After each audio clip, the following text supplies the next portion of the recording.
China does not tolerate foreign forces intervening in Taiwan issues and has to make strong responses to such acts of collusion, the government said on Wednesday after the island reported the largest incursion to date of Chinese aircraft.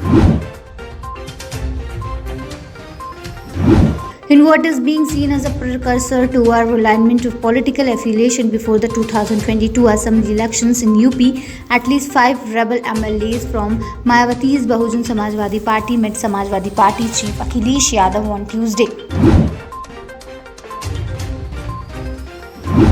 If some US-born students are struggling from visas, parents of some other who are all set to join college this fall are leaving no stone unturned to be able to see off their children on campus, even if it means spending a month abroad or traveling around half the world.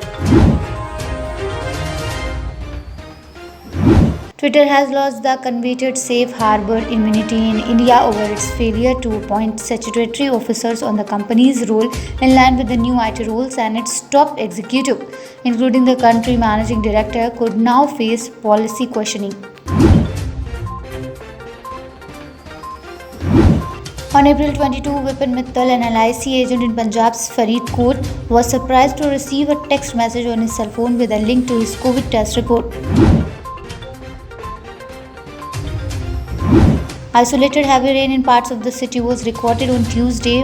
Weathermen said it was due to the development of an offshore trough from North Maharashtra coast to North Kerala coast. The lead undergoing Mumbai Metro 3 project from Cafe Parade to Speeds Us is now stirring at a major cash crunch. The reason, the indecisiveness of the state government.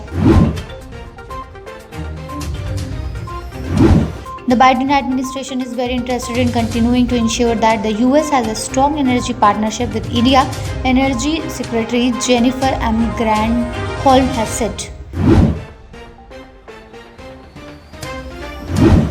An unidentified terrorist was killed in an encounter with security forces in Naugam area of Jammu and Kashmir, Srinagar on Wednesday, police said.